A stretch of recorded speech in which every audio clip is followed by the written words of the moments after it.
ငါတမင်ပြောတာမဟုတ်ပါဘူးဆိုတဲ့စကားကိုအလွယ်တကူမပြောပါနဲ့တော့တယောက်ယောက်ကိုအော်မိသွားပြီးတော့မှငါတမင်ပြောတာမဟုတ်ပါဘူးဆိုတဲ့တောင်းပန်စကားမျိုးကိုကျွန်တော်တို့ပြောခဲ့ကြဖို့မှာပါတကယ်တော့တမင်မဟုတ်ဘူးဆိုတာမရှိပါဘူးဟိုနောက်ကဒေါသကိုလက်ခံပြီးတော့စကားလုံးတွေကိုသိချရွေးချယ်ပြီးတော့မှကျွန်တော်တို့နှကန်းထွက်လာတဲ့စကားတွေပါ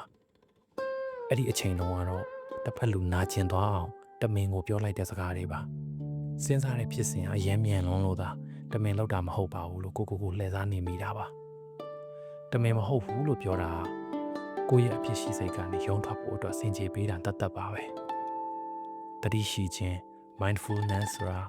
ကိုယ့်အပြုအမူတွေကိုစင်ကြေမပေးဘဲနဲ့အရှိကိုအရှိတိုင်းတာဝန်ယူရဲတာကိုပြောတာပါနောက်တစ်ခါဒီလိုအော်မိတဲ့အခါငါဒေါသအောင်မထိန်နိုင်လို့စကားလွန်သွားတယ်တောင်းပန်ပါတယ်လို့ပဲယူသသဝန်ခံလိုက်ပါအနည်းဆုံးတော့ကျွန်တော်တို့ကိုယ်စိတ်ထဲမှာဖြစ်နေတာကိုမမှန်ကန်ကန်ဝန်ခံကြည့်ဖို့လိုပါတယ်